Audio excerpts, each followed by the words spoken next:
So I don't know if there's a particular best way to approach prayer in Lent. Oftentimes I'll have people come and they ask me, Father, I don't think I'm praying right, or, what's the best way to pray? And ultimately, prayer is a conversation between us and God. And what flavors that conversation is who we are, our unique personalities, where we come from. So I can't really tell you the best way for you to pray. But I can say what works for me, or what I find particularly helpful. And when speaking about Lent in particular, I found that for me, prayer throughout the year, we pray for thanksgiving, for things that God has done. We pray for things that we need. God, Lord, please help me with this exam, or please get me safely home on my flight. We pray for these sort of intercessory things all the time, and that doesn't change in Lent. But what I find unique about Lenten season is that my prayer gets a lot more big picture for me.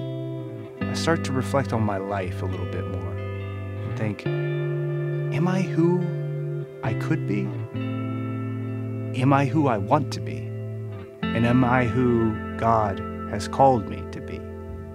You start to pray in a sense of reflecting on the big picture of my life, and what is the arc of the story, and how does my story fit in to Jesus' story?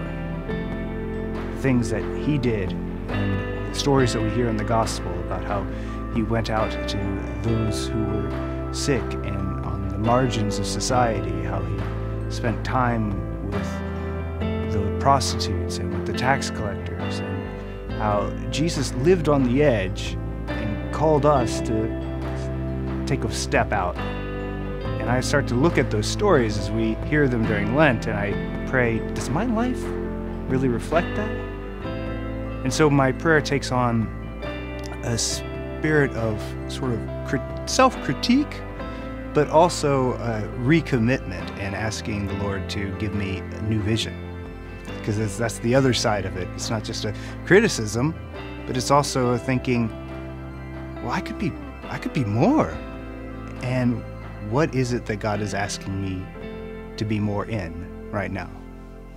So that's how I think my prayer really focuses in Lent.